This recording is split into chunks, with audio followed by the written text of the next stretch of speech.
ఎందుకు ఈ తీర్పు ఇచ్చారు, దాని పర్యవసానాలు ఏంటి అనేది ఆ తీర్పు వచ్చే తదుపరి సుప్రీంకోర్టు జడ్జిమెంట్ కాపీ మొత్తాన్ని తీసుకున్న తర్వాత మేము గుంటూరులో దాని మీద ఒక సెమినార్ కండక్ట్ చేశాం. ఆ సెమినార్కి రాజ్యాంగ నిపుణులు, హైకోర్టు న్యాయవాదులు చూపించి ఆ తీర్పులో ఏముండదు, అది ఆ తీర్పు రాజ్యాంగబద్ధంగా ఉందా లేదా అనే దాని మీద విశ్లేషణ చేసిన తర్వాత ఎందుకు మనం సుప్రీంకోర్టులో పంజాబ్ రాష్ట్ర ప్రభుత్వం వేసినటువంటి కేసులో 14 సంవత్సరాల తర్వాత ఈ రాష్ట్రంలో ఉన్నటువంటి ఎంఆర్పీఎస్ నాయకులు కానీ ఇంక్లూడ్ అయ్యి కేంద్ర ప్రభుత్వ ఒత్తిడితో ఒక జడ్జిమెంట్ వస్తే ఆ జడ్జిమెంట్ పర్యవసానం ఈ రాష్ట్రంలో ఉన్నటువంటి మనందరం కూడా ఉంటుందని పరిస్థితి వచ్చింది. కాబట్టి దానిని ఎదుర్కోవడం ఎట్లా ఎదుర్కోవాలి అనే దాని మీద ఆ సమావేశంలో చర్చించిన తర్వాత ఎందుకు మన సుప్రీంకోర్టులో ఎంఆర్పీఎస్ అనే మానవాహనాలు కూడా ఇండియాలో ఇంప్లిమెంట్ కాలేకపోయింది, ఆ జడ్జిమెంట్కి వ్యతిరేకంగా సరైన న్యాయవాదులు పెట్టుకుని ఎందుకు మనం కోర్టులో దాని మీద చేయలేకపోయామనే దాని మీద విశ్లేషణ చేస్తే సరైనటువంటి నాయకత్వం ఆ కోర్టు సుప్రీంకోర్టులో కేసు ఫైల్ చేయలేకపోవడం వల్ల మనం ఫెయిల్ అయ్యేది మేము అర్థం చేసుకున్నాం. ఈ నేపథ్యంలో ఇక రాబోయే పరిస్థితి ఇట్లా ఎప్పుడైతే తీవ్రమైనటువంటి అన్యాయం జరుగుతుంది కాబట్టి ఎట్టి పరిస్థితుల్లో దీన్ని ఒక ఇంటలెక్చువల్ మూమెంటే దీన్ని ఈ టైంలో ఆర్గనైజ్ చేయాల్సిన అవసరం ఉంది. కాబట్టి ఈ కేసుని ఒక ఉద్యోగస్తులుగా ఉద్యోగ సంఘంగా మనమే దీన్ని టేకప్ చేస్తామని చెప్పని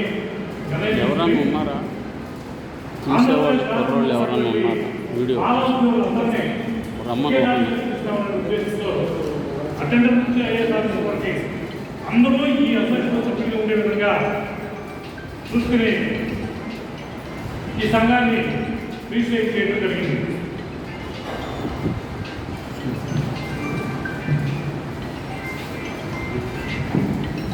ఈ ఆంధ్రప్రదేశ్ భారత ఉద్యోగ సంఘం 2024 డిసెంబర్లో రీసైజ్ చేసి దీన్ని ఏర్పాటు చేస్తుంది.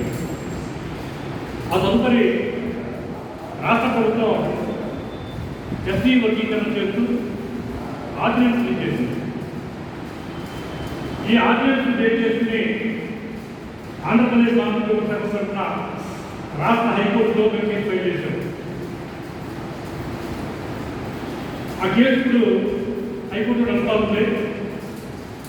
రీసెంట్గా రాష్ట్ర హైకోర్టు ప్రధాన న్యాయమూర్తి గారు ట్రాన్స్ఫర్ అయ్యి కొత్త వచ్చిన తర్వాత రాష్ట్ర ప్రభుత్వం 2025 సంవత్సరం మే నుంచి 2026 సంవత్సరం మే వరకు 1 year పాటు హైకోర్టులో చేస్తుంటే కనీసం ట్రాన్స్ఫర్ అయ్యకుండా సందర్భంగా కార్యాలయం చేసింది. ఆ రోజు నాడు చీఫ్ జస్టిస్ దాని మీద ఏమి యాక్షన్ తీసుకోలేదు. కొత్త చీఫ్ జస్టిస్ వచ్చిన తర్వాత రాష్ట్ర ప్రభుత్వం చీఫ్ జస్టిస్ ఏం చెప్పిందంటే ఆర్డినెన్స్ చాలా అయిపోయింది, అన్ని ఫీల్ అయిపోయింది, మళ్ళా మేము చట్టం చేశాము కాబట్టి ఆర్డినెన్స్ మీద వేసినటువంటి కేసు మాకు చదవకూడదని చెప్పని హైకోర్టు చీఫ్ జస్టిస్ గారు ఇంకా రాష్ట్ర ప్రభుత్వం అవుతుంది. అప్పటికి మన హైకోర్టులో 7 కేసులు ఫైల్ అయి ఉన్నాయి ఎస్సీ వర్గీకరణకు సంబంధించి మా కేసుతో పాటు. ఆ రోజు ఆర్గ్యుమెంట్ జరిగే టైంలో భారత ఉద్యోగ సంఘం వేసినటువంటి సంబంధించిన న్యాయవాది తప్ప ఇంకెవరు కూడా కోరుకోలేదు.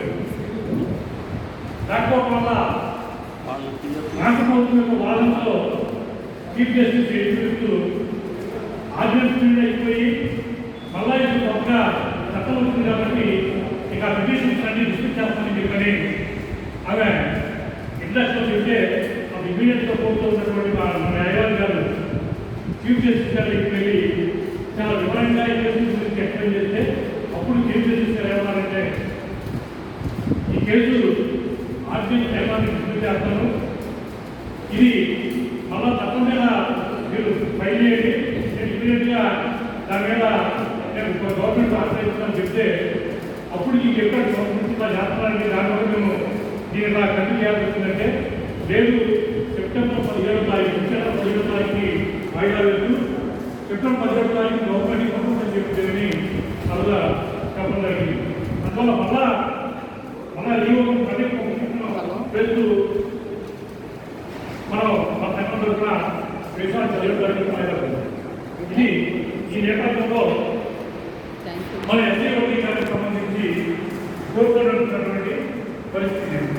అయితే మన రాష్ట్రంలో ఈ ఎస్సీ వర్గీకరణ పక్కగా నడుస్తూ ఉంటే ప్రభుత్వ రాష్ట్ర ప్రభుత్వం వర్గీకరణతో పాటుగా ప్రమోషన్తో కూడా వర్గీకరణ చేయాలని చెప్పని ప్రమోషన్లో కూడా వర్గీకరణ చేయాలని చెప్పని ఒక ఆదేశించింది. ఇది పూర్తిగా రాజ్యాంగ విరుద్ధమైనటువంటి ఆదేశం.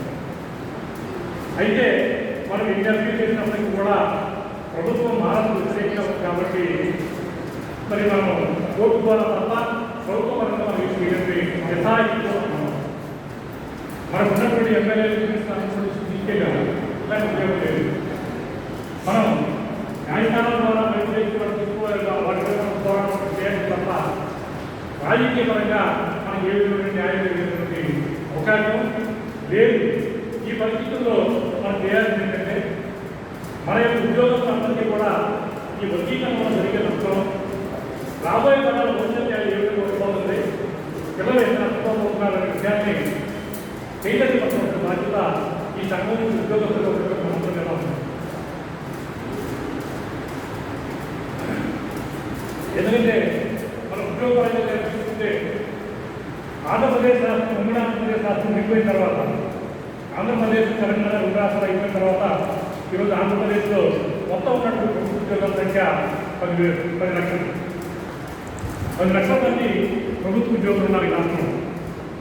అయితే ఈ 10 లక్షల మంది ప్రభుత్వ ఉద్యోగుల్లో రెగ్యులర్ ఎంప్లాయీస్ ఎంతమంది ఉన్నారు అనేది కానీ విశాఖ కమిటీ మన ఈ రాజమండ్రి విశాఖ కమిటీ రిపోర్ట్ ప్రకారం చెబుతున్నాను. ఈ వేట్ల ఇదేదో కల్పిత లెక్కలు కాదు, ఇవేమీ కాదు. రాజీవ్ రంజన్ కమిషన్ లెక్కల ప్రకారం ఈ రాష్ట్రంలో ఉన్నటువంటి 10 లక్షల మంది ఉద్యోగాల్లో ప్రస్తుతం పనిచేస్తున్నటువంటి రెగ్యులర్ ఉద్యోగులు 4,60,000 మంది.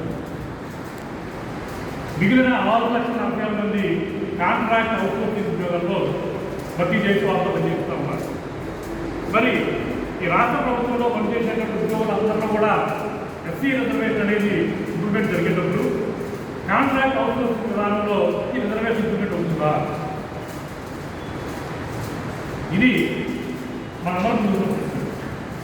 ఆ రిక్రూట్మెంట్ ఆఫ్ కాంట్రాక్ట్ అవుట్సోర్సింగ్ అనేది ఎవరి ద్వారా రిక్రూట్ అవుతుంది, ఎట్లా రిక్రూట్ చేస్తున్నారు, వాటిలో రిజర్వేషన్ ఇంప్రూవ్మెంట్ ఎవరు జరుగుతుంది అనేది చూసుకుంటే మనం ఎక్కడా కూడా నీటిలో రిజర్వేషన్ ఇంప్రూవ్మెంట్ కాదు. మరి ఎవరైనా ఇంప్రూవ్మెంట్ కానప్పుడు మన ప్రాంతంలో ఎట్లా పడతారు?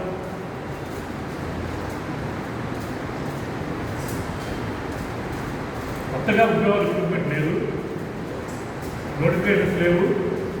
ఉన్నటువంటి ఉద్యోగాల్ని భర్తీ చేయకపోగా దుడిదారులు భర్తీ చేస్తున్నటువంటి కాంట్రాక్ట్ అవుట్సోర్సింగ్ ఉద్యోగంలో కూడా మనకు రావాల్సిన మాట మనకి ఇవ్వకుండా మనం అన్యాయం చేస్తుంటే మనం మాత్రం ప్రోత్సహిస్తున్నాం. ఎక్కడ దాన్ని విమర్శిస్తున్నాం. దానికి కారణం ఏంటంటే మనకు తెలియదు, పెద్ద అవగాహన లేకపోవడం, అందుకే మనం ప్రశ్నించలేకపోవడం.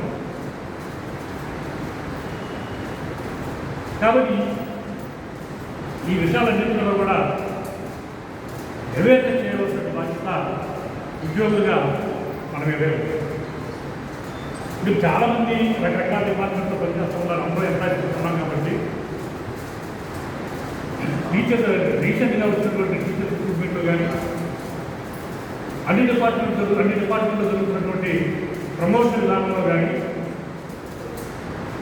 ఎడకొచ్చి కంప్లీట్గా ఫిక్స్డ్ అయిపోయింది కాబట్టి మీకు ప్రమోషన్ ఇవ్వడం లేదని చెప్పని ప్రతి డిపార్ట్మెంట్లో మనం సంప్రదిస్తున్నాము. ఎప్పుడైతే ఎస్సీ వర్గీకరణ ఆర్డినెన్స్ కానీ చట్టంగా అయిపోయిన తర్వాత ఇక్కడ నుంచి తీసుకోవాలి తప్ప గతంలో ఎప్పుడో ఉన్నటువంటి స్ట్రెంగ్తన్ క్యాస్ట్ స్ట్రెంగ్తన్ తీసుకుని ఆల్రెడీ మీరు అప్పటికే ఫిక్స్డ్లో ఉన్నారు కాబట్టి ఇప్పుడు మీరు ప్రమోషన్స్ ఇవ్వం, ఆల్రెడీ మీరు ప్రమోషన్స్లో ఎక్కువ మంది ఉన్నారు కాబట్టి మాట్లాడతామని చెప్పని అన్ని డిపార్ట్మెంట్స్లో చేస్తాం. మనం రకరకాల యూనియన్స్ ఉన్నాయి. ఎస్సీ ఎస్సీ అసోసియేషన్ ఉన్నాయి, టీచర్స్కి వస్తే యూటీఎఫ్, ఎస్సీలు, ఏపీఎఫ్ రకరకాలుగా ఉన్నాయి. ఏ ఒక్క అసోసియేషన్ కూడా ఈ ఎస్సీ ప్రమోషన్స్ మీద కానీ ఈ రోస్టర్ పాయింట్స్ మీద కానీ జనరల్ అసోసియేషన్స్ ఎవరైనా ఎక్కడైనా మాట్లాడిన సందర్భాన్ని మీరు ఎవరైనా చెప్పండి. ఒక ఇష్యూ టేకప్ చేసిన అంశాన్ని చెప్పండి. ఈ రాష్ట్రంలో 2025 వర్గీకరణ ఆర్డర్ వచ్చిన తర్వాత జరిగిన టీచర్స్ రిక్రూట్మెంట్లో కానీ రకరకాల డిపార్ట్మెంట్లో జరుగుతున్న ప్రమోషన్ విషయంలో కానీ కేవలం ఆంధ్రప్రదేశ్ ఉద్యోగులకు ఒక్కటే అన్ని డిపార్ట్మెంట్లో ఫైట్ చేసి న్యాయంగా రావాల్సిన హక్కుల్ని కొనాలి ప్రమోషన్ పెట్టడం జరిగింది. చాలా డిపార్ట్మెంట్లో చూస్తాను. టీచర్స్ రిక్రూట్మెంట్లు అయితే రోస్టర్ పాయింట్ ఎస్సీ 1, 2, 3 కేటగిరీలో వచ్చే రోస్టర్ పాయింట్ ప్రకారం చూస్తే ఎస్సీ 3కి రావాల్సిన రోస్టర్ పాయింట్ కూడా ఆల్రెడీ మీకు ఎలక్ట్రిసిటీ ఫుడ్లు అయిపోయింది కాబట్టి ఇవ్వమని చెప్పంటే ఒకరు ఆపేస్తే మేము అక్కడికి వెళ్ళి డిఓతో మాట్లాడి 60 రూపాయలు ఖచ్చితంగా ఎస్సీ 3కి ఇవ్వాలి అని చెప్పని కూడా తీసి అతనికి ఇవన్నీ కూడా మానవ ఉద్యోగుల సంఘం ఒకటే ఈ రోస్టర్ పాయింట్స్ కానీ ప్రమోషన్ సిస్టంలో కానీ ఎలక్ట్రిసిటీ సిస్టంలో కానీ పనిచేస్తుంది అని చెప్పి అందరూ విజ్ఞప్తి చేస్తూ ఎందుకు మార్పు ఉద్యోగ సంఘం మనం అర్థం చేయాలి. అలా ఆలోచన ఉద్యోగస్తుగా మన ఇది జరుగుతూ ఉంది కాబట్టి ఇంకెందుకు మన సంఘం అని కానీ మనం ఒకసారి ఆలోచన చేసినట్లయితే మన పిల్లలు భవిష్యత్తు ఇది మనతో అయిపోయింది కాదు. రకరకాల సందర్భాల్లో ఈ వర్గీకరణ అంశాల గురించి మనం చూసుకుంటే నేను రీసెంట్గా ఒక వారం రోజుల క్రితం గుంటూరు పట్టణంలో degree PG students SC students ఉన్నటువంటి హాస్టల్ విజిట్ చేయడానికి. ఆ హాస్టల్లో 72 మంది పిల్లలు ఉన్నారు. 72 మంది పిల్లలు. వాళ్ళలో లా students, MBA students, BSc computer science ఇట్లా రకరకాల కోర్సులు చదువుతున్న విద్యార్థులు ఉంటే మేము వెళ్ళి కారణం అక్కడ ఆ పిల్లల కంప్యూటర్ భోజనం కట్టిస్తామా తీసుకున్నాం. దాని మీద హాస్టల్కి వెళ్తే అక్కడ జరిగిన పరిస్థితి ఏంటంటే హాస్టల్ తీసే బిల్డింగ్, ఆ బిల్డింగ్కి నెలకు 95,000. లోపల 72 మంది పిల్లలు ఉన్నారు. ఆ బిల్డింగ్ తీసేస్తే ఎక్కడ కూడా కిటికీలు ఏమి లేవు, మొత్తం భవనం లోపలే ఉంటాయి. ఫ్యాన్లు లేవు, లైట్లు లేవు, పిల్లలకి బెడ్షీట్స్ ఇవ్వాలి. అసలు ప్రభుత్వం అసలు ఏమి గవర్నమెంట్ నుంచి ఏ విధమైనటువంటి ఇది ఇంప్లిమెంట్ కాలేదు. సరే అంతేకాకుండా మరి భోజనం పెట్టలేదు ఇక్కడికి వాళ్ళు అసలు హాస్టల్లో వాటర్ లేవు, ఉప్పు లేవు, టమాటా లేవు, బయట పరిస్థితులు లేవు, భోజనం లేవు. భోజనం లేకపోతే మరి ఏంటంటే వాళ్ళు నా పట్టణంతో భోజనం వండి పెడుతున్నాను, వాళ్ళందరూ తరపున యాక్ట్ చేసి పెడుతున్నాను. ఈ ఉప్పు వస్తు కానీ టమాటాకి వస్తే ఎవరు పిల్లలు బాధ్యత ఉంది గవర్నమెంట్ లేదు. రెట్టాయిపోయి ఉంటే అక్కడ ఎవరో టెంపరీగా పెట్టి పిల్లలకి భోజనం పెట్టిస్తారు. అది ఏమి లేకుండా వదిలేస్తే వాళ్ళు మీకు అంటే పిల్లలకి ఎందుకు పెట్టలేదంటే వాళ్ళందరూ హస్తభూత వాళ్ళు పండిస్తున్నాను కాబట్టి నేను యాక్సెస్ చేసి చేస్తాను ఆడవాళ్ళు. ఇది ఒక పక్క ఉంటే ఇంకో పక్క పిల్లలు ఏమంటారంటే జీవితం చేస్తే ఇక్కడ బాధపడుతుంటే కాలేజీకి ఉంటే డిగ్రీ స్టూడెంట్కి 35,000 రూపాయలు ఫీజు, 35,000 రూపాయలు ఫీజు ఫర్ ఎక్కడికి గవర్నమెంట్ ఒక క్వార్టర్ రిలీజ్ చేస్తారు సంవత్సరానికి. డిగ్రీ 3 క్వార్టర్ డబ్బులు ఇవ్వలేదు. వాడు సంవత్సరం ఎన్నికయ్యేటప్పటికి మేనేజ్మెంట్ మీరు ఫీజు మొత్తం కట్టలేదు కాబట్టి మీరు వాటికి నేర్చుకోరండి. ఆ పిల్లలు చెప్పే బాధ వర్ణనాతీతం. మరి దీని మీద మాట్లాడాలి. ఎందుకు ఇంత అసత్వంగా ఈ సోషల్ వర్క్ రాస్తున్నాయి?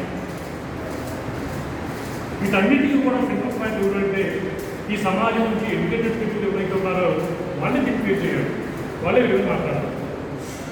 ఎందుకు ఈ విషయాలు మీరు మాట్లాడాలి అని నేను చూస్తున్నానంటే మరి ప్రతి సంవత్సరం కూడా రాష్ట్ర ప్రభుత్వం బడ్జెట్ ఇస్తూ ఉంటుంది. మనందరికీ చెప్తుంది ఎవరు ఈరు బడ్జెట్. ఈ సంవత్సరం కూడా బడ్జెట్ ఉంది. ఎంత బడ్జెట్ అంటే అది సపరేట్ మాట్లాడుతుంది. బడ్జెట్ విషయం మాట్లాడదు. ఈ సంవత్సరం బడ్జెట్లో 3,50,00,000 బడ్జెట్ గవర్నమెంట్ ప్రవేశపెట్టింది. 3,50,00,000. ఇంతకుముందు నీతి ఆయోగ్ రాకముందు plan budget non plan budget ఉంటుంది. బడ్జెట్ ఒక ప్రకారం ఉంది. Plan budget non plan budget. నీతి ఆయోగ్ తర్వాత మొత్తం తీసేసారు, ఒకే బడ్జెట్ అంతా. కాబట్టి ఇప్పుడు టోటల్ బడ్జెట్ 3 కోట్ల. దీంట్లో మనకి 15% రావాలి. ఎస్సీకి రావాల్సిన వాడు 15% వెళ్ళిపోయింది. మరి మన వాటా ప్రకారం కోటికి ఎంత రావాలి? 15,000 రావాలి. 3 కోట్లకి ఎంత? 15,000 45,000. 45 నుంచి ఇక్కడ అంటే 50,000 కోట్ల రూపాయలు. 50,000 కోట్ల రూపాయలు ఎస్సీ సంక్షేమానికి బడ్జెట్ ఎలా ఎస్టిమేట్ చేయాలి. ఇది మన రైటింగ్ రాజ్యాంగం ప్రకారం మనకి ఇచ్చినటువంటి హక్కు. దీన్ని 50,000 కోట్ల రూపాయల బడ్జెట్ మనం రిలీజ్ చేయాల్సి ఉంటే ఆంధ్రప్రదేశ్ రాష్ట్ర ప్రభుత్వం ఈ సంవత్సరం బడ్జెట్లో షెడ్యూల్ క్యాస్ట్ సంక్షేమానికి రిలీజ్ చేసింది కేవలం 25,000 కోట్లు. 22,000 22,000. దాంట్లో అంటే సగం కూడా సగం బడ్జెట్ కూడా మనకి అలకేట్ చేయండి. మరి అలకేట్ చేయకపోవడం వల్ల ఈ సంక్షేమ పథకాలు ఏ విధంగా అవుతుంది? అది బడ్జెట్ అనేది లేకపోతే నీకు రావాల్సిన డబ్బులు నీకు లేకపోతే నీకు రావాల్సిన పథకాలు ఏ విధంగా అమలు జరుగుతుంది కాకపోతే. అందుకే గత 12 సంవత్సరాలుగా ఈ రాష్ట్రంలో గత ఫస్ట్లో వచ్చినటువంటి చంద్రబాబు గవర్నమెంట్, పోయినసారి జగన్మోహన్ రెడ్డి గవర్నమెంట్, మళ్ళీ వచ్చినటువంటి చంద్రబాబు గవర్నమెంట్, ఈ 12 సంవత్సరాలు కూడా ఎస్సీ సంక్షేమానికి రావాల్సినటువంటి మనసు రిలీజ్ చేయకపోవడం వల్ల ఏ విధమైనటువంటి అభివృద్ధికి తీసుకోకుండా ఈ వర్గాలు జరిగింది. ఫీజు రీయింబర్స్మెంట్ లేదు, రాష్ట్రంలో సౌకర్యాలు లేవు, ఎస్సీ సంక్షేమం లేదు. దీనివల్ల చాలా తీవ్రమైనటువంటి ఇబ్బందులు మన సమాజం చూస్తున్నారు. ఇంకో పక్క మనం అందులోకి చూస్తే చాలా దారుణమైనటువంటి పరిస్థితి. యువత ఈ విధంగా ఆలోచించిన పరిస్థితి లేదు. వీటిలో సౌకర్యాలు సరైన అవగాహన లేదు. అన్నీ ఏ గ్రామంలోకి వెళ్ళినా ఏ పట్టణంలోకి వెళ్ళినా మన యొక్క యువతగా మనం చూస్తున్నట్టయితే వాళ్ళు ఎట్లా ఉన్నారంటే ఏదో ఒక రాజకీయ పార్టీ పబ్బం గడుపుకుంటూ వాళ్ళు తిరుగుతూ సమస్యలు చేయడం తప్ప మనకు రావాల్సిన హక్కులు మనం ఇంటికి పొందిపోయాం. నిరుద్యోగ సమస్య వీటి మీద మాట్లాడుతుంటే కనీస అవగాహన లేకపోకుండా నేను ఆదాయం గురించి నాగార్జున సంబంధించిన మంత్రులతో మాట్లాడాను. ఎందుకు ఎట్లా జరుగుతుంది? ఇంకొక విషయం ఏంటంటే పీజీ స్టూడెంట్స్కి మెడికల్ యూనివర్సిటీ లేదు, పీజీ అవకాశం లేదు, ఫీజు గవర్నమెంట్ లేదు, తీసేసి. మరి ఈ నేపథ్యంలో మరి ఎట్లా ఇది అంటే స్టూడెంట్స్ ఏమంటారంటే మేమందరూ డిగ్రీ ఫీజు చేసాము, గవర్నమెంట్ ఫీజు యూనివర్సిటీ ఒకటి చేయకపోవడం వల్ల మా సర్టిఫికేట్ కోసం కూడా ఫీజు తాగిపోయినాయి. ఇవాళ మేము కానీ బయటకు వస్తే మమ్మల్ని ఫీజు పెట్టడం కాకపోగా ఆ సర్టిఫికేట్ కూడా మాకు రాదు. కాబట్టి మేమే మాట్లాడుతున్నాము. ఎన్ని సమస్యలు ఈ సమాజంలో. మరి మనకి ఎందుకు మన వర్గం నుంచి మన సమాజం నుంచి నష్టం ప్రభుత్వం చేస్తూ ఉంటే మనకు మద్దతు లేదు, మనకు సపోర్ట్ ఎందుకు లేదు, మన ఒంటరికి ఎందుకు మిగిలిపోతున్నాం అనేది ఒకసారి మనం ఆలోచన చేస్తే గత 70 సంవత్సరాలుగా స్వాతంత్రం వచ్చిన తర్వాత ఈ గత 70 సంవత్సరాలుగా ప్రభుత్వం నుంచి వచ్చేటువంటి వివిధ సంక్షేమ పథకాలు సామాన్య ప్రజలకి ఎంతవరకు ఇంప్లిమెంట్ జరుగుతుంది? ఇది చాలా చాలా కీలకమైన ప్రశ్న. దీని మీద మనం ఎవరు మాట్లాడదు.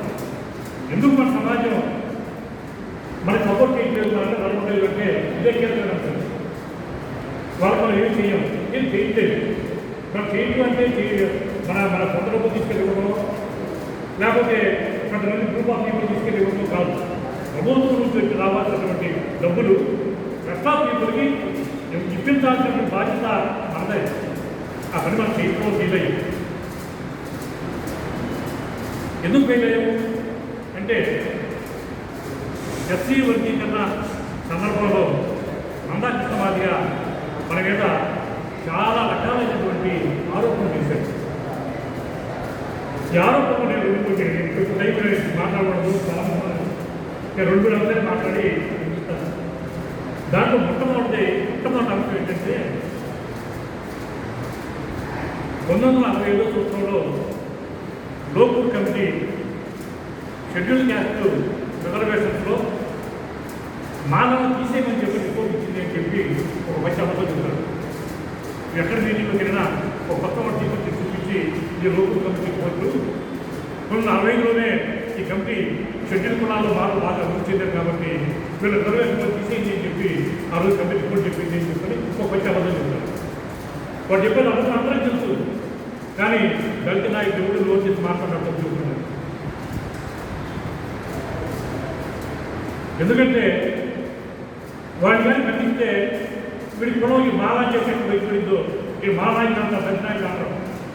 అందుకని దళిత నాయకులు కలవని అవ్వడం కోసం ఈ కులం చక్కనాయిపోయడానికి ఇస్తుంది. వాడు తప్పు చేస్తున్న తప్పని చెప్పి ప్రకటించుకుంటున్నారు. దాని ప్రతిఫలంగా అనుకుంటున్నాము. 1960లో లోకల్ కమిటీ ఏం చెప్పింది? ఆ లోకల్ కమిటీకి వచ్చినటువంటి కంప్లైంట్ చేసి ఆపలేదా? హరిశ్చంద్ర హేడా అనేటటువంటి ఒక మరాఠీ ఎంపీ మార్వాడి, వాడు తెలంగాణ ఉమ్మడి రాష్ట్రంలో తెలంగాణ ఎంపీ ఉండేవాడు.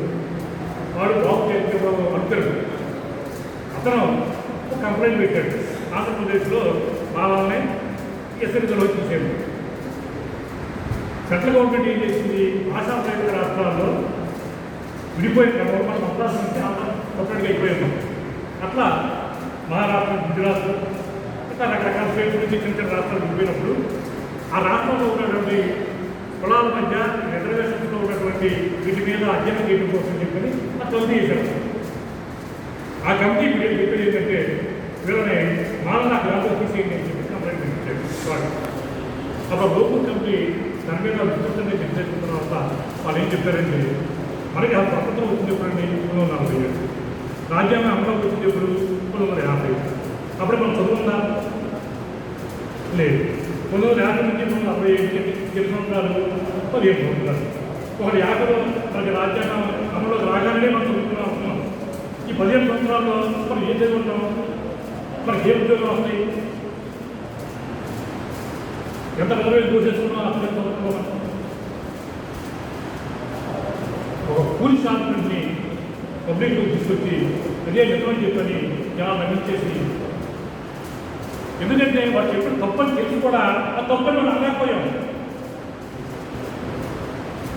అందువల్ల ఆ తప్పని ఉపయోగిస్తుంది.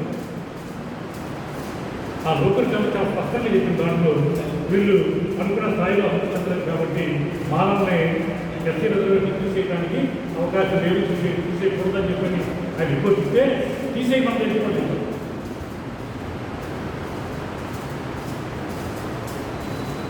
తర్వాత ఇంకొకటి ఏం చేస్తారంటే, సంపద మొత్తం కూడా మానవులు రాజకీయంగా అంతా ఎమ్మెల్యేలు ఎక్కినప్పుడు మానవులు ఉన్నారు కాబట్టి ఈ 60 సంవత్సరాల్లో మానవాయితీలకు దోచేస్తున్నారని చెప్తుంది. అది అంతకన్నా కూడా అనుకోవట్లేదు. అది ఒక వచ్చారు. ఎందుకంటే 1970 సంవత్సరంలో ఉమ్మడి ఆంధ్రప్రదేశ్ ఉన్నప్పుడు లిడ్ క్యాప్ కార్పొరేషన్ అని చెప్పి కార్పొరేషన్ పెట్టారు. లిడ్ క్యాప్ కార్పొరేషన్ దానికి ఆ రోజుల్లోనే 52 ఎకరాల భూమి, ప్రభుత్వ భూమిని ఆ కార్పొరేషన్ ఇచ్చారు 1970లో. ఆ 50,000 ఎకరాలతో వాళ్ళు ఏం చేశారంటే మద్రాసులో తోలు పరిశ్రమ మొట్టమొదటి ఎస్టీలో ఇండస్ట్రీస్కి ఎవరంటే మాదిలే వాళ్ళు దేశాలు వ్యాపారం చేశారు. తోలు పరిశ్రమ